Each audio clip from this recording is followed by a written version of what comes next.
Well, it's a great pleasure to have another episode of Inclusion Talks, thanks to our major sponsor, Aussie Home Loans. They can deal with anyone in Australia. They've got clients in every state and capital. They do Zoom as well. Areas of expertise include purchasing a property, owner-occupied or investment, building a property portfolio, refinancing, debt consolidation, cash out construction, pre-approvals, first home buyers, equipment loans, car loans, personal loans, so all sorts of loans. And they've got over 25 lenders on the panel. So great to have Aussie Home Loans on board.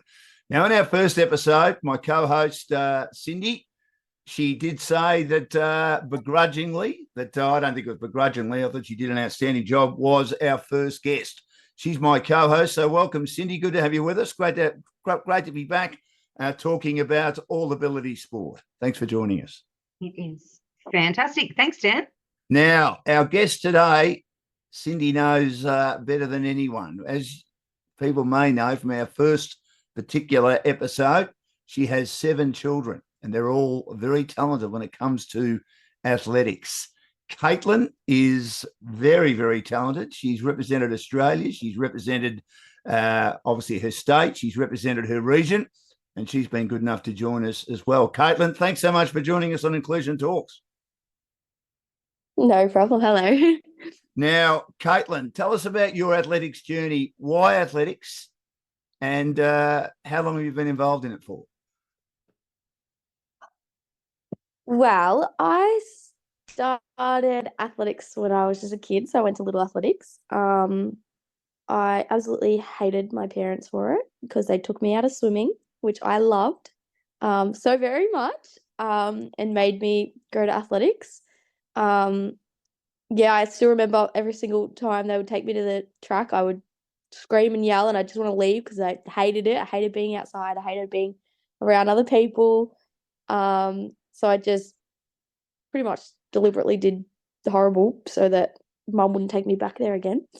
But she kept taking me back every single week. Some weeks she would throw me in the car, and I would just scream at her, telling me to want to get out of the car. But she kept taking me back, and then at the end of the year, I won a little medal, and it made me so happy that I ended up loving athletics and wanting to keep going back. So that's sort of where it all started with my family, I guess. So, Cindy, I don't think I asked you this last time. Why take Caytlyn out of swimming and put her in athletics? So basically, look, swimming for us was local here, just out of Terang. And it was very dependent on when they could fit the kids in and what days they could fit them in. And generally they were all put together. So the 4 older kids were all in the pool together, doing their lessons together. And Caytlyn's younger sister, Ella, so my middle child, wanted to do athletics and was really quite good at school at her long and middle distance, and had wanted to follow up with that. And we basically went to the season ending event at Camperdown Little Ass to just see if the kids would like it. And yeah, Caytlyn didn't like it. She sat in the car the whole time. She did like that we won the Easter raffle and won a bucket full of Easter eggs. Of course. She thought that was pretty cool. But and look, Ella really wanted to do it. And when it came down to it, swimming couldn't fit us in when we actually needed it to be. At that stage, I was still married to Katie's dad, and he had a pretty successful business. And it was really reliant, because I did have so many kids, on when he could be there to support us. And it just worked that Little Ass definitely fitted our schedules better. And sadly, that meant that Katie had to get thrown in that car and told to join in. So, Katie, when you won that medal, is that when you thought, maybe I am good at this, I better start pursuing it? So I think it was just a little participation medal for coming each week. But at the time, I didn't really think about it that way. I was like, oh my God, I must be really good. I've won a medal. I'd never seen a medal before at school. Like we did like the athletics days and stuff when I was really little, and I'd come like dead last. And I was just like, oh my God, it's a medal. It's a medal. Like, I was so happy to have finally won something that I never thought I would ever win. So my mindset just changed. I went, oh my God, maybe I actually am good. And then the next year, I just actually tried really hard, and then I ended up like placing at my school sports, and then got another medal the following year. And then after that, it just sort of took off, and I just wanted to keep getting medals. Now, you're part of a big family, as we know, one of 7 kids. having a disability, how has that affected your journey? Has it helped your journey in some ways? It has in some ways, and in other ways it didn't help. So in some ways, I'd go to school events, and obviously having a disability, competing in the mainstream events, people would always come up to me and say like, oh, like you don't deserve to be here, and oh, you've got a disability and you shouldn't win the medals. And like I would go up and get medals and they would like boo, and like the schools would just be like, oh, like boo, go back to the special school and all this sort of stuff. And it was really hard. But then my family, especially Ella, which is my sister that's a year and a half younger, she would come up to me when I'd win it in front of everyone and run up and give me a massive hug and be like, oh my God, yay. And like each event we'd come over and I'd be like, I won this, and she'd give me the biggest hug. And she was like so encouraging. And same with my older sister Georgia, she would be like, oh my God, yay. And like we'd run up and we'd give each other big hugs, and families would come over and be like, oh my God, like, your family's so close. And I'm like, not normally, but when it comes to the sport, yeah, we're very, I don't know, we were all very like encouraging with each other, and every time we'd win, we'd just be so happy about it. And so yeah, there was challenging parts of the disability, obviously. A lot of people didn't like the fact that I became very good at it and started to beat able-bodied people as a person with a disability, so they tend to crack it a lot. But then obviously my family in some ways helped a lot. In other ways, when it came to like going to training in Geelong and stuff, mum would take me there twice a week, and that was very challenging because obviously bringing along the kids each to 2 times a week was very, very hard, being in a car for 2.5 hours one way. And it was very challenging. And some points it would make me go pretty insane. I used to other like running on the times, track with you, didn't you, Kate? While they were doing the training, they'd try and do the drills, and it'd be really distracting for Caitlyn. yeah. My coach would be like, at the time, my coach was sort of like, okay, girls, you need to go the other side. And they sort of didn't really listen either. And they're like, no, we want to be with Caitlyn. And sometimes it would be a little bit distracting. But then other times I'd also love the fact that they'd come down and have a little run with me. So See, I look at you now, Caitlyn. I wouldn't know that you have a disability. Are you able to explain to our audience what your disability is, if you don't mind? yeah, so yeah, that's fine. So everyone pretty much does the same thing. So communication, I'm actually really good at, but then I had a lot of years of speech and OT and everything. Like I had years and years of just trying to speak, because when I used to speak, which was very little, I would speak in a Scottish accent, and I just Really?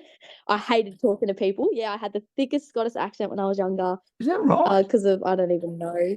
I don't know why. I just liked to talk in the Scottish accent. Couldn't do it now, but back then I loved it. And then so yeah, I had lots of years to try to get out of that.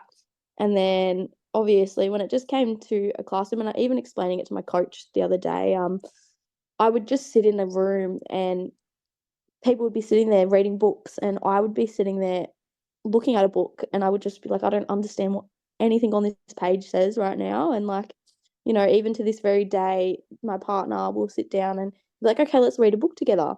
So he'll make me read like 5 minutes of it, because that's all I can sort of do without my brain hurting. And then we'll sit down after that 5 minutes and be like, okay, what did we just read? And I'll be like, I have no idea. Like, I actually have no idea what I just read to you. Like, I was just reading for the sake of reading this book. And half the stuff I wasn't even saying correct, but I just don't understand like a word. Like, after reading it, like I just couldn't tell you what I just read, because I just had no idea. It's just gone out of my brain. But if someone sits there and reads it to me, then I sort of like, I'm like, oh yeah, I can understand that. But like actually reading a book myself, I can't process it. And writing, like I just could never, I don't know, my hands would get sore after 2 minutes and my brain would just switch off and be like, I don't know, and go back to my little messy swirly writing. And yeah, I guess it's mainly just also in like a social environment. Like I get really stressed out when there's a lot of people around me, and like even in some events and stuff still, I'm just like, I need to just put my headphones in and just, I don't know, walk away for a little bit, or I get too stressed and I sometimes like still lose it at people and tell them to get out of my personal space pretty much. But yeah, so by just looking at me generally, a lot of people would be like, oh, I can't see it. But then there was an official back in the day who said that yeah, he was pretty adamant that I didn't have a disability, and he kept telling mum and everyone I didn't have a disability. And then one day, yeah, I broke the Australian record in the triple jump, and this was like sort of when I started to become good. And then I was so excited. I was yelling it out. I was like, I broke the record. I broke the record. I was so happy. And then he came over and he's like, you didn't break it. And I'm like, yeah, I did. I broke it. I got the distance. I broke it. I broke it. I know it. I broke it. He's like, no, Caitlin, the wind was too high. And I was like, what do you mean the wind was too high? What is wind? What do you mean? Like, I remember I was so angry. I was like crying. He was like, just calm down. Like, it just means that it's not like you can't get the record because the wind's too high. With that, I just lost it. I got so mad because I'd finally broke this like distance that I wanted to get, and I lost it. I jumped over the fence and I ran off. I was like, I was just ran off. I'd run out of the whole venue and I screamed. I was so mad. It was And it was pretty confronting, in that I generally would prepare Caitlin for her competitions, and we'd go to a venue the day before, and we'd look where the warm-ups were and where the call room was going to be and what the track was going to be like and where the people would be sitting, and we made a really strong focus of always trying to be all over everything. And I literally hadn't even thought about wind as a factor in a record. And Caitlin was quite, I guess, proactive in looking at what the records were. She was pretty switched on to what she wanted to achieve and what she needed to achieve. So for her, it was very black and white. She jumped that distance. It was her record. And he, yeah, it's the first time after she ran away and we realized that she was somewhere safe and that she was okay. He actually came over and said, that's the first time that I've actually understood what you mean about her disability. She does so well, and she is so incredibly good in situations that we didn't see it until today. And how did he handle that from then on? Was he better if you saw him in me. events and he was a judge? He's Was the he best. better, Caitlin? He's probably my favorite, one of my favorite officials now. Great. Well, that's every time he sees me, he comes up, he's like, how you doing, Caitlin? And like we'll have a big conversation, and he's great. I think it changed him as well. I think it changed his view of athletes with a disability, because you could definitely see a change in the way that he was with the kids. And I think, as sad as it was that the situation had to actually happen, it was great to see the difference it actually made, not just to him, but the team that he was working with when he'd be at events, because it gave him an awareness of how disability isn't necessarily visible, and that there is a lot of behind the scenes stuff that makes athletes like Caitlin and kids like Caitlin able to not necessarily cope, but function okay in those sort of environments, and that it can actually be just a really little thing that maybe it's from an official, maybe it's the athlete themselves, maybe it's noise that can make things go a little bit awry, and something is seemingly well under control can become out of control pretty quickly. Well, I think the other thing is he never actually used to do very many like disability events he would always do like the able body triple jump or the able body events, and obviously I was competing in the able body with that one, and now almost every single one of my events he's at my long jump with, like, so he does the disability one now, which I think is great. And yeah, he never really used to be in any of the disability ones, so I think that also he normally says it's because of people like me that he's changed to, like, he loves doing the disability events. So I mean, yeah, I think I don't know, help inspire him a little bit too. Well, it's good he's got an open mind. This is Inclusion Talks. Dan Lonigan and my co-host, Cindy McDougall. Our guest today is Cindy's daughter, Caitlin, Australian, state and regional representative in a variety of sports, one of the stars. And you're heading off, Caitlin, to the Oceania Championships. You're looking forward to that? Yeah, very, very nervous, but yeah, I'm definitely looking forward to it. What are you expecting? Honestly, I'm just kind of going in there hoping to get over the 5 meters, because I can jump it in training. I've jumped it before, but for some reason when I'm in a competition, my mindset sort of just, I don't know, switches off a bit and can't focus as well, and I don't jump as well. So I guess my main goal is to jump over the 5 meters, get a PB. Yeah, just kind of go from there. So is it triple jump? Long jump. Long jump. So you were in triple jump and then you changed to long jump, or you've always been in long jump as well? So I was mainly high jump, actually, back in the day was my favorite, because when I was younger I was tall, so I loved the high jump. Did triple jump simply because no one really did triple jump. And then, but I've always sort of done long jump. I just didn't become good at long jump till I was a little bit older. Do The you long get jump is Katie's only Paralympic pathway, Dan, just for your awareness. right? There is a throw, a jump, and a couple sort of a shorter distance and a longer distance sprint for Caitlyn's classification at Paralympics. So with classification, depending on your disability, there are only certain events you can do as a pathway to Paralympics. And although Caitlyn was a world champion in high jump for the Virtus pathway, which is the intellectual disability pathway. Yep. And although she's actually still a current Australian record holder in the triple jump and a couple of the sprints for the age group that she was in at the time, her only Paralympic pathway is long jump. And of course, as you would be well aware with your understanding of sports, when someone is talented in sport and wants to take that the distance that is achievable, or is at least, something they can try for, which for Caitlyn is Paralympics, long jump was her only opportunity. I think I know the answer to this, Cindy. Obviously, you would like that to change. Will it change, that there'll be more opportunities, that there will be more sports available for athletes of Caitlyn's ilk? Like the triple jump, like the high jump, where she's very good at them. She's just given me a funny look, which indicates probably not. But what do you think? Exactly.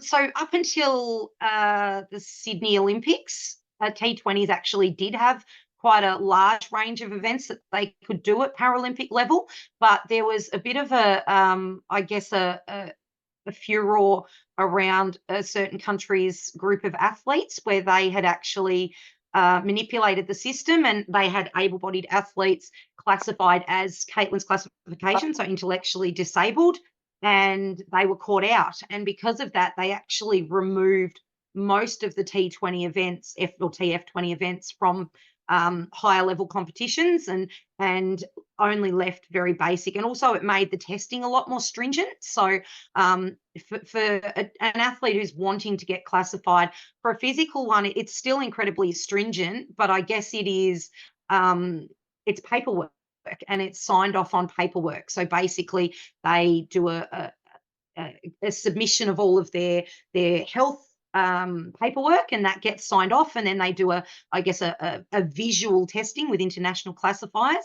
In Caitlyn's classification, it's a little bit different in that they still do the physical testing. So they sit a computerized, basically an IQ test, I guess is the best way to describe it, as an aptitude test, where it is testing their understanding and their knowledge. And they do that with an international classifier and I believe an Australian representative present. So a representative from Australia or from their sport that goes in and just checks that, everything's above board and that they're coping okay and that they can understand what's going on. But basically they have to sit that test, and then if they tick the right boxes, which for Paralympics, their IQ has to be under 70, for national competition 75. If they tick that box and their IQ via that testing comes in under that, they initially go under what's called review. So then they go and do a visual test with the classifiers. If that box gets ticked, they have a review classification that lasts for about 2 to 3 years. And then 2 to 3 years later, to be able to continue international pathway, they have to reset that computer test. And they also have to then reset that physical test. And they also have to submit all their paperwork before that. So it's quite multi-layered to actually be able to get classified as an intellectual disability.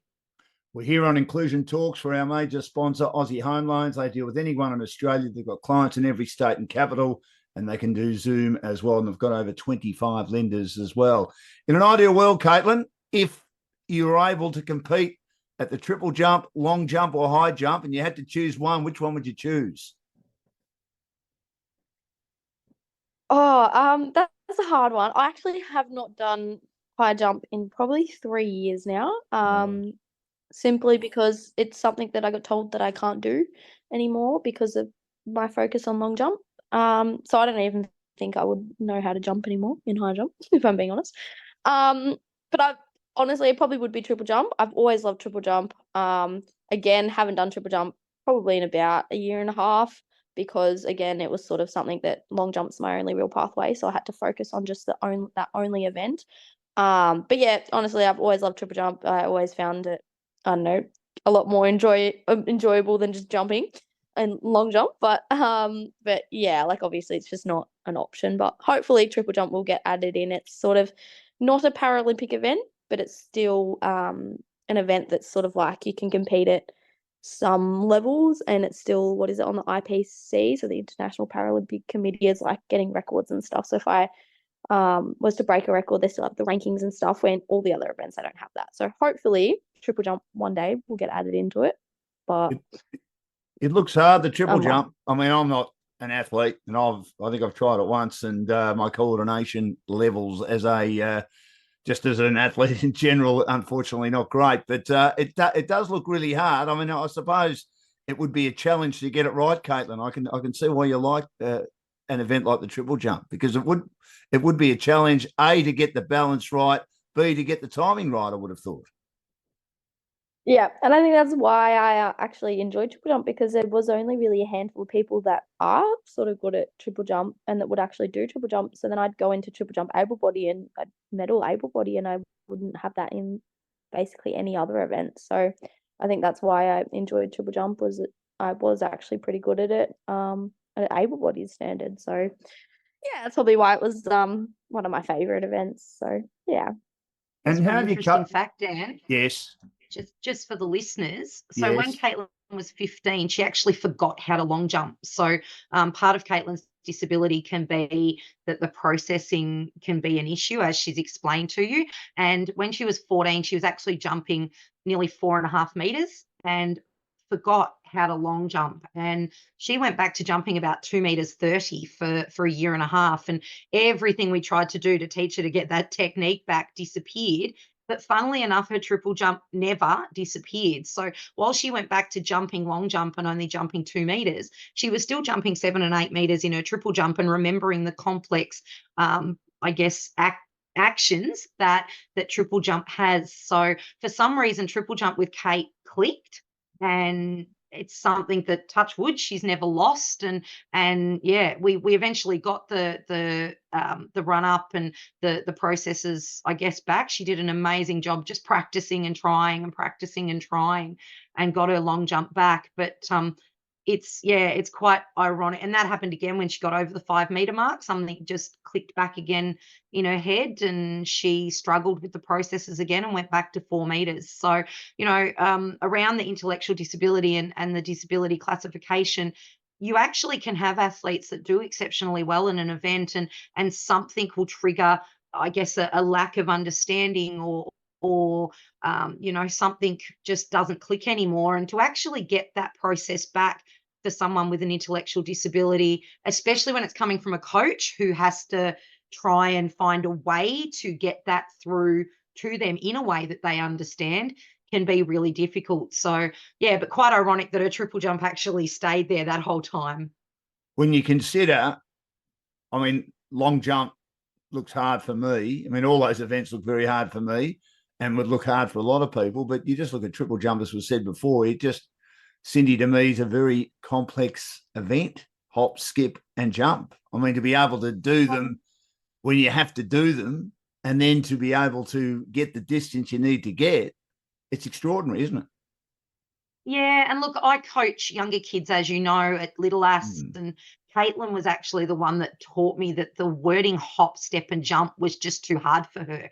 So I actually, when I'm training the kids now, previously at Camperdown and soon to be Warrnambool, I actually teach them same other together. So the foot that they jump off, it's got to be the same one for the hop, then it's the other foot that they step on, then it's together.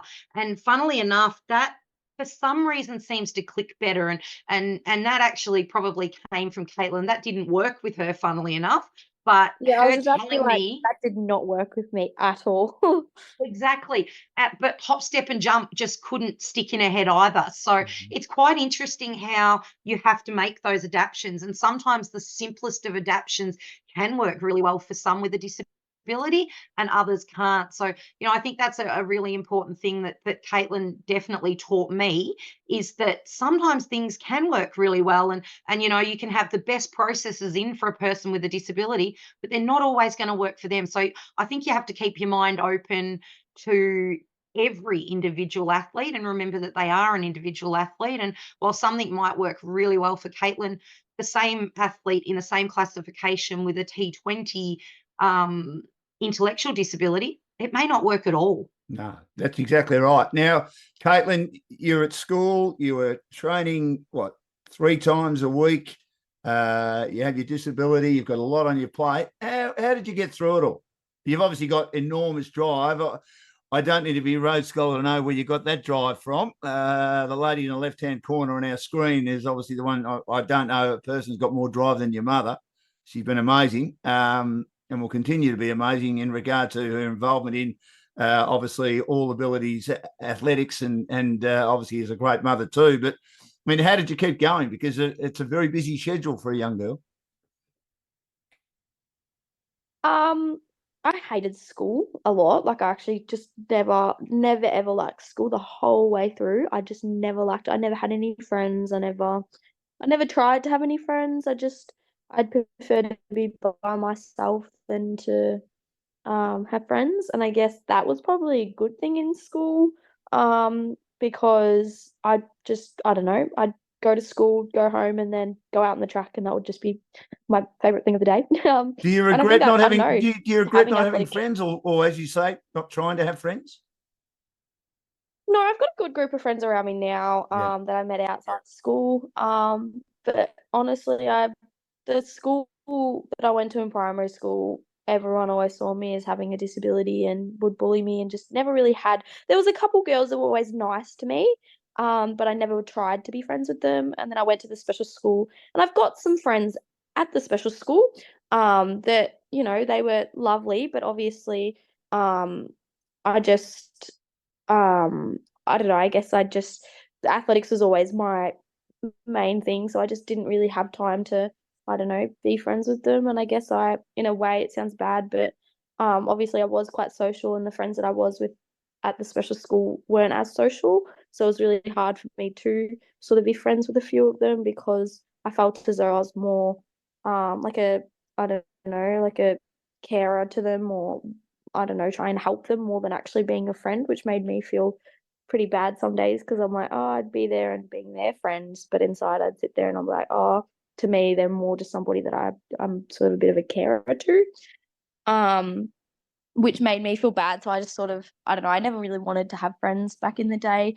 And a lot of it was just because I just didn't have the time. I also felt as though I'd go to school, hated it, wouldn't really learn anything at the special school, if I'm being honest. I'd sort of just sit there all day doing nothing. But anyway, and then I would go to the track and just be happy, and that was sort of my happy place. I didn't need friends. I do have a few friends when it comes to athletics, but there wasn't really anyone around the area that I was friends with. They all came from, like, my 2 best friends are still, one of them lives in Melbourne, one of them now lives in New South Wales, used to live in Adelaide. So I mean, like, I hardly ever see them really, but they're still my closest friends. So yeah, yeah. With Katie at the special school, it was quite hard for her, Dan, because she'd gone from a mainstream schooling environment where she didn't want to be social and very, very bullied, into the specialist environment, which for her was definitely better.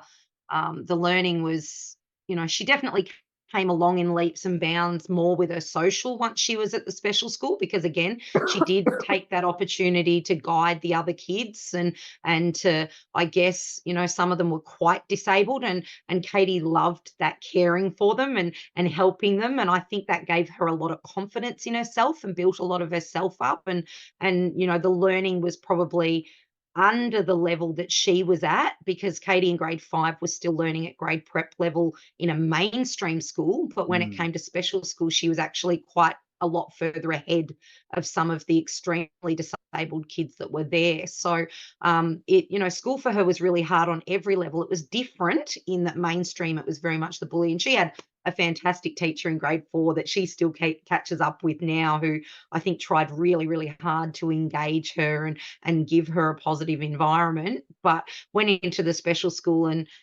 her principal, Pam Coulahan, was I think a pretty big influence on her life, in that she allowed her to be a bit of a mentor to the other kids. And Katie was the middle school captain at her special school. And, she got them out, Katie would go out and help them train. And I think that actually built most of her confidence up. And then she'd go into the big environment of athletics where, once she was in that multi-class pathway, as she explained, Dana, her best friend, who we hope to have on a later episode, and Courtney also, who we hope to have on a later episode, have both gone on to international representation. So to have people with a similar, they have different disabilities. Dana's is to do with physical, and Courtney is blind.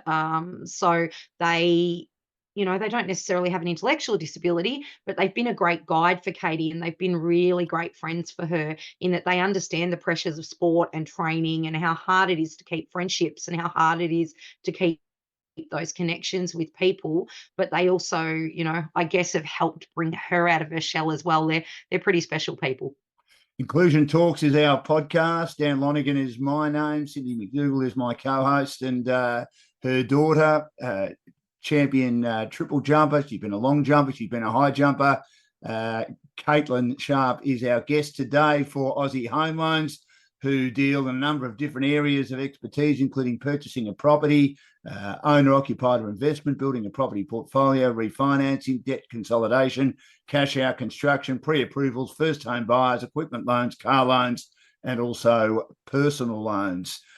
Now, Katie, you moved out of home at the age of 17. For a lot of people, anyone that's confronting, what challenges did that bring up? And were there times when you thought about maybe ending your athletics, or it just made you more determined to keep going with your athletics, knowing that you're away from home? Your mum, who obviously was a great driving force for you, she wasn't that far away, of course, but you'd moved out of home, and life could have been a lot different, couldn't it? Yeah, so basically, I actually moved out of home. The main reason as to why I wanted to move out of home, well, there was a few reasons. Obviously, it was very hard being with all the girls at home for me. My mindset was always full on. It was very loud. It was very full on. But the main reason why I actually moved out was because at the time, my coach was in Warrnambool, and he wanted me to start training pretty much full time in athletics. And then so I had planned to move out. I was living in the foyer, which is sort of like a youth, like sort of homelessness house for younger people, or people that are just struggling, like people that sort of people like disabilities, or people that would just needed somewhere to live short term. So I applied to live there. I got told that I got in, and then I had a massive falling out with my coach basically 2 or 3 weeks before I moved out. And that to me was really hard, because that was sort of the main reason as to why I was even moving into Warrnambool, was to train with him.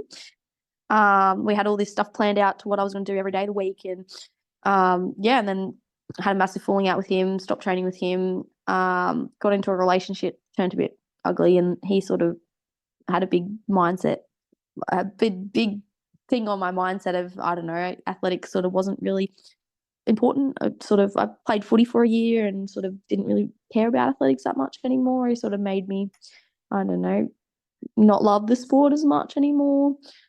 And after that, it was really hard for me to actually go back to doing athletics. I think I just something inside me sort of made me go, oh, is this something that I actually want to do anymore?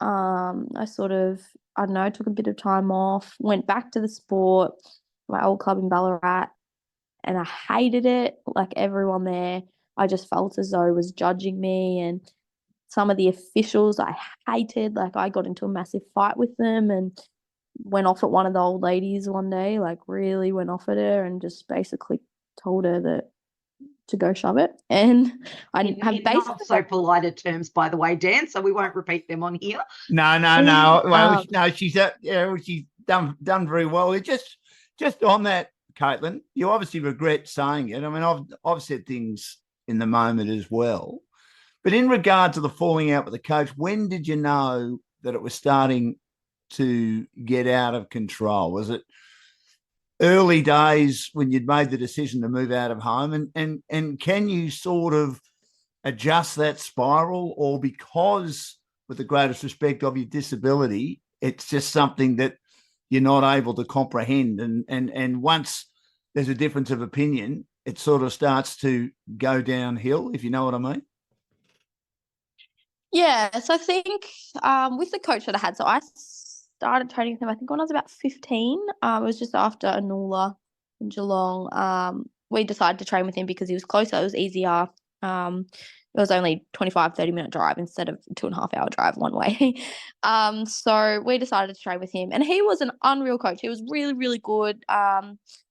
Was really good with my disability, helped me a lot, made me jump distances I never thought I'd possibly jump.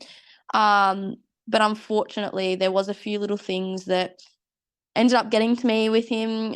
He would just make some little comments about my weight sometimes. And to me, that was really hard because I had eating disorders in the past. And, back at the day, when I look back at my photos when I was that age, I was tiny. So the fact that he would even comment on them back in the day was really hard for me to understand because I wasn't like, I'm a lot bigger now than what I was back then. But I think that was probably the hardest part for me. And then there was just one competition where he just told mum that she couldn't be taking a video of me. So then after my jump, I went over to mum to see the video that she took of me every single competition, every single jump, because I needed that to like see what I was doing. He sort of told her to go away and that she was distracting me. And I afterwards was like, "Where's the video?" Mum was gone. I was like, "Where's the video?" Like I started like yelling at the coach. She was like, "Oh, I didn't take a video." And I said, "Yeah, where's my mum? She should be taking a video." And he's like, "No, I told her that she needed to go over there." And I said, "Why the fuck did you tell her?" Sorry, my language. Why did you tell her that to go over there? And I just I lost it so bad. And then he got quite upset that I got mad at him for telling my mum to go away. And with that, I just said to him that I said, "I'm done." I said, I'm sorry, like, how dare you say that to my mom? Like, you've just made me completely muck up all my jumps. And he's like, "That's not my fault." And I was like, "Yeah, it is your fault." And I went off at him. And at the time, it probably wasn't the smartest thing. It definitely could have been dealt with a lot better. And it was really hard for me because he was a really, really good coach to me. But that day, just with everything else that sort of was building up, I just had to, explain that was not okay to tell my mom to go away because I needed those videos and I needed her to be there. And I just don't think he really understood that. And obviously I took it out the wrong way. And then that made me sort of, in a way, I don't know, I not again sort of made my mindset a bit like, oh, the love of the sport sort of went away a little bit. And but it was hard because I did have planned to move there to train with him full time. And if I'm being honest, if I did, I probably would be a lot further today with my jumping, because he did make me become like, it was the reason that I jumped over the 5 meters, like because I jumped just after I had a falling out with Jeremy, I think it was like a month or so afterwards. I jumped the distance that I've never done, which was good. But then unfortunately my mindset was obviously I needed to have a good mindset, and coaching with him just I wasn't in a good mindset. Most of the days I'd go to training and I didn't really want to be there. He was very, very good with my disability and everything. He actually used to help me like do coaching with the kids and stuff, and he used to be really inclusive with me, and he'd show me everything I needed to do. Like he'd sit there and just be like, "Okay, do this." Like he'd be really, really good at explaining everything. Which is, until this coach that I've just found now, no coach has ever really been like that. So it was really, really hard, obviously, because that was the main reason as to why I was moving out of home, to then move out of home to go, oh, now he's no longer my coach. What am I going to do? I basically moved out of home and I just completely stopped athletics, and it was very, very hard. But yeah, something one day just clicked and I went, okay, I got to kind of get back into it. Now, But Dan, Katie touched on it for you, and I'm just going to touch on it really lightly. So Katie actually has endometriosis, which also affected her journey. Yeah. And she's had some mental health issues, which that, as she explained to you, was part of the reason why she took that time away and moved out of home. But she also touched on, as you heard before, that she actually was in a domestically violent relationship. So it was probably the ending of that relationship, I think, that helped guide Katie back to ATHS. And, you know, you never want your children to live that sort of experience. And it is quite widely reported in the media lately, around domestic violence and partners. But I think I have to give Katie a lot of credit, considering her disability and considering how she actually lived. To find her way back to athletics has been huge, and to actually rebuild that love of it. And she has a really great partner now, which fosters that in her as well. He encourages her to train, and he encourages her to have friendships and try to build friendships and build experiences. And I think that's a big thing around the disability, and especially disability in sport too. I think if you don't have a great network and you don't have, you know, the support that you personally need, it happens in all, it includes able bodies as well. But I think especially when you do have a disability, that support network and that support framework is incredibly important for success. And I think Katie's a pretty big testament to that, and her current relationship is a great testament to that. And as she said about her sisters supporting her when she was growing up, I do think that's a real key to success. Just on that, Cindy, were you worried that when she gave up the athletics that she'd never go back to it? And how did you feel about that, considering all the time and effort you'd put into it, not just with Caytlyn, but obviously with your other daughters as well and your son too? And we know how talented Caytlyn is. How concerned were you? Look, I'd be lying if I didn't say I was gutted when she said she was giving it up. Like, I wasn't the only one. There were quite a few in high performance in Athletics Australia, and quite a few of her friends that we all knew what Kate was capable of, and we all knew that there was an incredible talent there. And yeah, look, as I said, I'd be lying if I didn't say I was absolutely gutted when she gave it up. But I think whether your child is neurotypical or whether they have additional needs, there comes a point where you do have to step away and go, you know what, I'm not going to be here forever.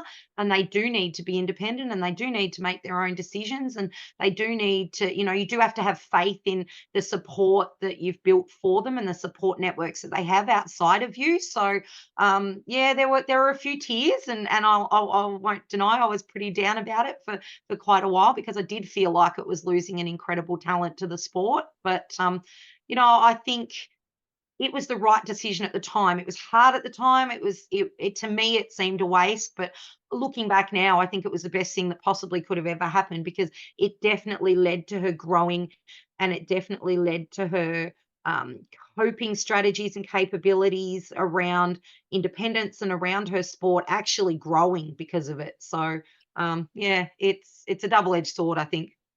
Our Inclusion Talks podcast, Dan Lonigan and Cindy McDougall, your hosts, and our guest today is Caytlyn Sharp, the daughter of Cindy, who is about to represent Australia in the Oceania titles in the sport of long jump, but she's also a very talented high jumper and also triple jumper. And we're here, of course, for Aussie Home Loans. They can deal with anyone in Australia. They've got clients in every state and also every capital. So, Caytlyn, how far do you think you can go? And do you think LA Paralympics is a big chance from here, now that you're back in the sport and you're firing and representing Australia in the Oceania titles? I know that might be putting a bit of pressure on you, but it's still 4 years away.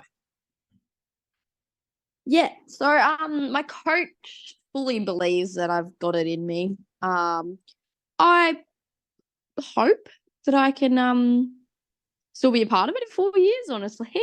I'm still young, but I'm also, you know, sort of getting to that age where it's like I obviously do want to try and aim. That's always been my goal, is to get to the Paralympics. And with this coach that I've got now, if I continue to train with him, I have no doubt in the world that I'll get there.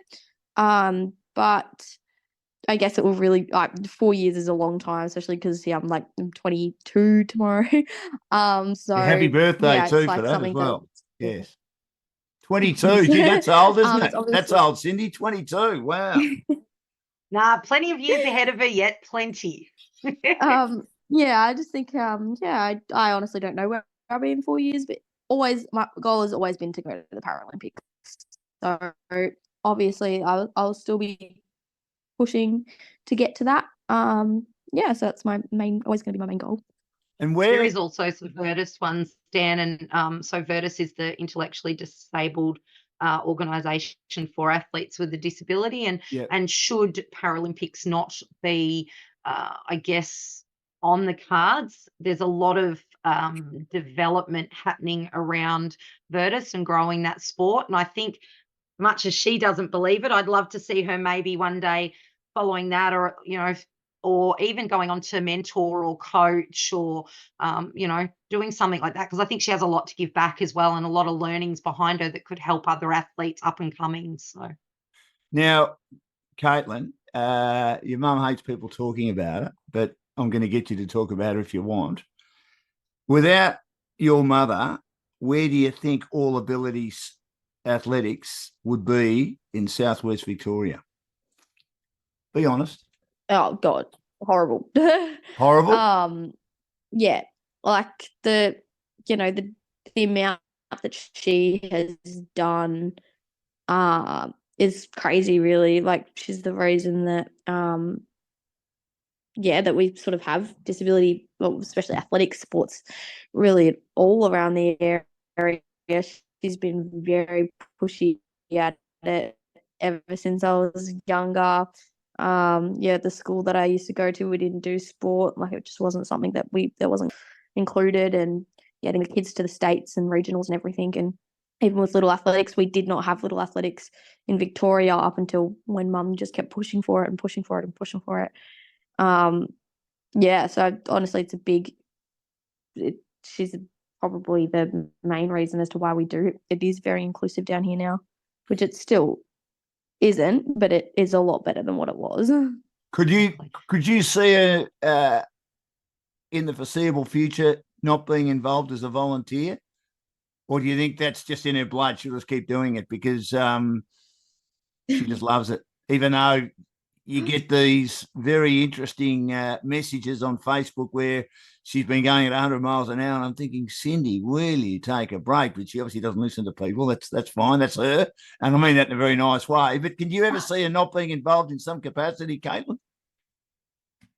I have tried my whole life to try and get her to, I don't know, maybe just watch me more than officiate, or watch me more than helping out, or watch me, or watch my sisters, or watch me.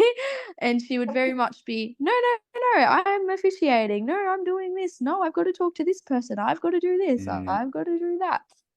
I think the kids, Lindley especially, probably hates her for it, because she is very much, no, I've got to do this. I've got to do it. I've got to do it everywhere we go. It's just got to be around inclusive athletics, everything, and just talking to everyone. And as much as I don't know, some days I think that she probably needs to step back, I honestly don't think she ever will, and it's not a bad thing. I mean, it's obviously getting the sport bigger and inclusive bigger, so it's not a bad thing. There could be a lot worse things. And she was volunteer. She was volunteer of the year, and sorry, Cindy, she was volunteer of the year too. So thoroughly deserved. Probably a long time coming, Caitlyn.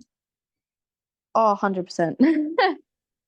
Just for clarity, it's official of the year, not volunteer of the year. Official of the year. Sorry. I love that you've brought this up, being volunteer week this week. So yes. For me, as you have touched on, volunteering for me and also for my children have been a really big thing. So Caitlyn's actually been involved in the Terang Athletics Club, coaching the kids here locally, and she's, as she explained, she helped coach for her coaching group, and she helped with any of the events that we were at where she wasn't actually competing on a day, she'd get out and help to officiate as well. So I still go you touched on it, and I still go and help out at like the kids' school sports day I did the other day with raking at their districts and stuff, and still try and help out whenever I can as well. Help collect the blocks at the Terang Gift. And so, I think it's been a big push for me with my kids that I probably haven't been there as much as I should. And definitely probably they have missed out quite a lot, which I think is probably the case for a lot of volunteers, children and families. But I'd like to think that I've left them a bit of a legacy that helping people and building things is really important and that it can make a difference. And I see that definitely in Caytlyn and definitely in Georgia and you know, at all levels of probably all my children in varying levels. They're the first to put their hand up and actually help out, which I'm pretty proud of. And I'd like to think that Katie would be at least a little bit proud of me for I guess giving them that basis to guide their lives. Now, your younger sisters are right into it too, Caytlyn. Do you feel like a hero to them?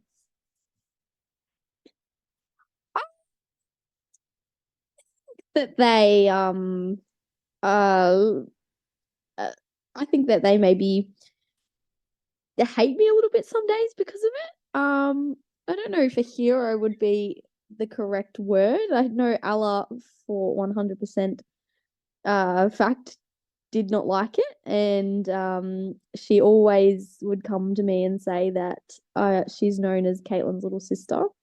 And everyone will come up and they're like, "Oh, you're Caitlyn's sister. Yeah, we know Caitlyn. Caitlyn's really good at athletics. Oh, you're Caitlyn's sister." And she used to tell me a lot that she would hate that because she felt as though yeah, she was always looked down on, was never as good as what Caitlyn would ever be. And for me, that was also hard because I never wanted her to feel that way. And to be honest, I used to look up at my sisters and think that they were, you know, only because I was good at a sport, at least they were good at everything else. Like they were, you know, smart. They could go to mainstream school. They had friends. They could, you know, they did everything. And I didn't have that. So, I mean, yeah, I mean, they used to feel pretty, you know, yeah, like they used to be all like, "Oh, we're so sort of jealous that you get all this," but then I also used to be jealous of their life. So I mean, it's sort of a little bit of, yeah, it's a bit back and forth. Definitely an inspiration to Kenzie. So Katie and Kenzie are very close, and you know, the amount of times that Kenzie will say, "I want to do this because Caitlyn's done it," or "I want to be good because Caitlyn's done it." So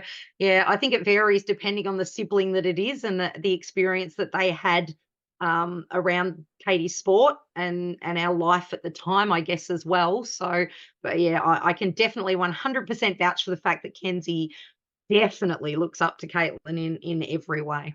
I can guarantee this though, if Caitlyn gets to LA, and I'll be right behind her, and so will everyone who's watching our Inclusion Talks podcast, thanks to Aussie Home Loans, that your sisters and your brother will be there, and they'll be trying to find a way to get to LA, and then of course Brisbane in 2032, which is the home Olympics. Which no doubt, Caitlyn, I know that's a long, long, long way away, and you'll be a very old person at the age of nearly 30, or you'll be 30 by then. I'll be just about gone. I reckon I'll be almost 70. That's how old I am.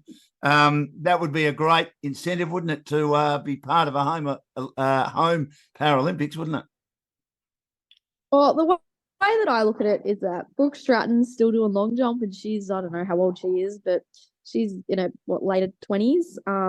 So the way that I look at it is she's still doing it and she's still jumping amazing. So I mean, if she can still be doing it at that age, then so can I. On that note, Dan, Brooke Stratton's been an incredible mentor to Katie over the years. They've managed to jump together quite a few times, and she's reached out to Kate a few times when she's been struggling, and same with Rhiannon Clark, who's a West Australian based Paralympian. And they you know, it's interesting that you say that the older they, you know, they may not compete when they're older, but yeah, Brooke is I reckon just hitting her straps now, and I think Katie would agree that coming into the upcoming Olympics, she's probably in some of the best form of her life. So 30 is not that old in athletics anymore. No, it certainly isn't. People tend to probably start a bit later or go for a lot longer than they did.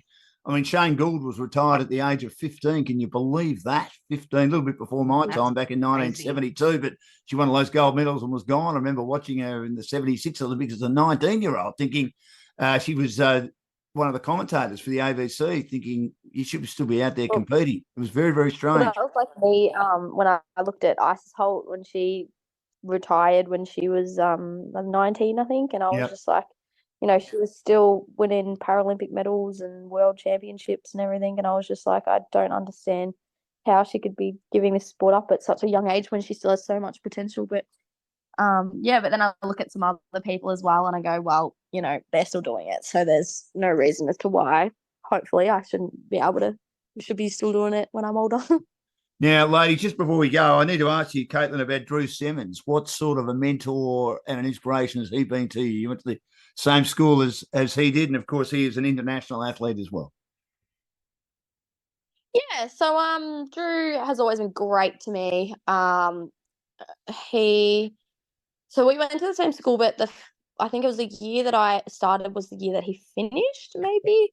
So I never really got to see him around or anything, but then he'd always come back a lot. And I trained with his squad actually in Geelong, and that was my coach, and I still train with the squad, and he still comes down and says hello and everything. And lovely person. I think he showed that, you know, he lived out in the middle of nowhere out here as well, and he still managed to get to quite a high level. So I think it showed me that, you know, if he can do it living here, eventually he did end up moving to Geelong, but if he could do it living here, then, you know, there's no reason as to why I can't do it living here as well. And what about the profile of all the abilities, sport, and para athletics? Do you think it has the profile it deserves? We've had a lot of Paralympics now, or do you feel that it still has a long way to go as an athlete who's starting to forge her way in the sport? Personally, I think it still has a long way to go. I still don't think they're very fair towards even some of the Paralympians, and just the developing Paralympians. Like, I've never really had proper support from AA or anyone, and I felt as though even back in the day, if I'd got a little bit extra support, I probably would be a lot further today in my sport than what I am. I think that I've never really had any high level proper support that's been there trying to help me get to the top level. I always knew that I had potential, and even when I got really close jumping those, you know, over 5 meters, I still never got any support or anything from high up. And I think that was a hard thing for me because I knew that I was so close and still didn't get any, you know, any support. And yeah, even that it's still, they say it's equal with the Paralympics and the Olympics, it's still definitely not equal. There's still a long way they've got to go before it becomes equal. Actually, I just got a message from the high performance developing from para athletics, but anyway, That could be good news, couldn't it? it'll be about a session that I have with them. But yes, I think the hardest part is the funding, isn't it, Kate? That I don't think a lot of the listeners would realise, but there is quite a discrepancy, I guess, in the amount of funding that able-bodied to para get, and there is, you know, and all of them are struggling. I doubt you would find an able-bodied athlete that isn't working full-time, that is at international level as well, or at least having to keep a job to be able to fund what they're doing. But definitely for para athletes, and I hope I'm not overstepping, Kate, it's that, you know, they do a lot. It's a lot harder for them to get to training. You know, they've got accessible devices that they have to take with them, and accessible equipment, and some of them need a carer to get them to where they're going. And I think that when funding isn't necessarily available, it's really easy to miss out on opportunities. And you can have people like Caitlin that you know, she missed out on one of the international teams about 5 years ago by 3 centimeters. And had she been able to go, it was a fully funded team, which was great. But, you know, she would have placed third in the world or fourth in the world at that. And had those funding opportunities been there, I guess, especially for regional and rural para athletes, who have that added tyranny of distance and struggling to have coaches that have the ability to coach them at the top level. If that funding had been there, I think it probably would have made the difference between the almost there and the definitely there. So I think there's a long way to go, but Kate, I think you'd have to be happy that they're now promoting the Paralympics and popping it up on mainstream TV, and a lot of the para events are getting live streamed. So there is at least now a building capacity to see our amazing para athletes and Paralympians in a bit more of a mainstream setting. What do you think, Kate?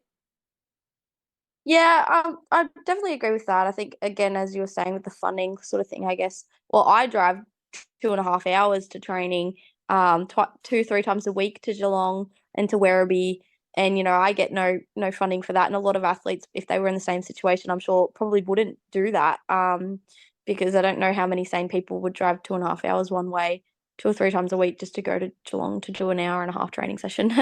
But even then, if I had extra support and some funding around that, like, it would make all of that so much easier, but I just don't have that. I'm lucky enough to have my brother live in Geelong, so I can stay down there. But even then, like, it's just, I'm lucky I do get a little small amount from the regional Paralympics. They normally give me about $500 a year, just to put towards the competition, which is, better than nothing. Awesome.